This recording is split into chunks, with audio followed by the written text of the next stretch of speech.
Welcome to the Burnout Recovery Podcast, a guiding resource dedicated to healthcare professionals on their journey to overcoming burnout. Spearheaded by Dr. Joe Braid, a certified professional coach and rehabilitation physician.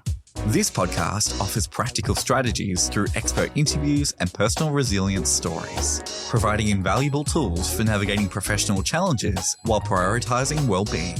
Regardless of your role in healthcare, this podcast acknowledges the toll of your work on your overall health and is committed to supporting your recovery from burnout and fostering a fulfilling, sustainable career. So, if you're ready to begin a transformative journey, join us for each new episode. Together, we'll navigate challenges, celebrate successes, and build a supportive community of healthcare professionals. Hey there, Burnout Recovery community. It is Dr. Joe Braid, your host of the Burnout Recovery Podcast. You are listening to episode 109. I'm delighted to be with you here today. We are definitely in the thick of it in December. The countdown is on. Some schools have finished up for the year. And I wanted to remind you of my gift to you that I have this Christmas time. I have the 12 hacks for Christmas. That is 12 tips, tricks, practical strategies, burnout recovery, burnout prevention tools that I share in my coaching sessions. It is not a quick fix hack. It is a podcast episode for each hack. So there's that detail and there's that depth there. If you want to get the 12 hacks for Christmas, find the show notes for today's podcast episode or head to my website. There are links on there. Today on the episode, we are diving into a conversation that's both profound and personal, the most critical relationship you'll ever have, the one that often gets the least attention, the most criticism, and ultimately determines the quality of every other relationship in your life. You're thinking what I'm thinking, your relationship with yourself. Recently, I was working with a coaching client, let's call her Sarah. She's a very senior clinician, very experienced in her role, the kind of person who has always been praised for her ability to push through, to deliver, to be everything to everyone. Does that sound familiar? So during a recent session, we pulled out the Wheel of Life. This is a simple but powerful diagnostic tool that helps people assess different areas of their life. As Sarah started making her satisfaction levels, something remarkable happened. We had already gone through career, money, and health, and the next section was relationships. She rated her family, her personal and professional relationships. And then I invited her to rate her relationship with herself. She paused. And I mean really paused. The kind of pause that speaks volumes.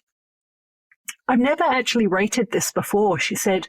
I've always measured myself by external achievements, by what others think, by how much I can do for everyone else. But how I treat myself, that has been an afterthought. Her rating for her self-relationship, a mere 2 out of 10. So we started unpacking what that meant. And for Sarah, her inner dialogue was a constant stream of criticism.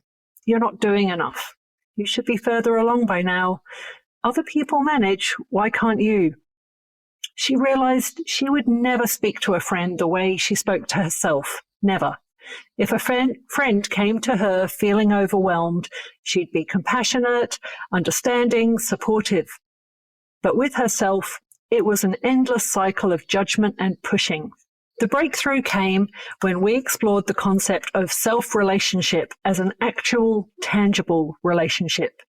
Just like you would nurture a relationship with a partner, a friend, a colleague, you need to nurture the relationship with yourself. This isn't about toxic positivity or forcing happiness. It's about genuine, radical acceptance, understanding that you are human, that you have limits, and that rest is not a luxury, but a necessity. So as I round out today's short podcast episode, I want to share with you a couple of practical insights and tips that you might want to use. For those of you listening who might be resonating with Sarah's story, here are 2 practical tips to start transforming your relationship with yourself. Firstly, the compassionate witness exercise.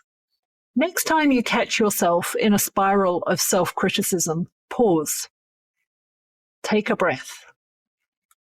Then ask yourself, would I speak to a dear friend this way? If the answer is no, and it almost always is, rephrase your inner dialogue with the same kindness you'd offer a loved one. My second tip is the 5-minute self-connection practice. Every day, carve out 5 minutes. No agenda, no productivity goals, just 5 minutes of checking in with yourself. Maybe it's meditation, journaling, or simply sitting quietly.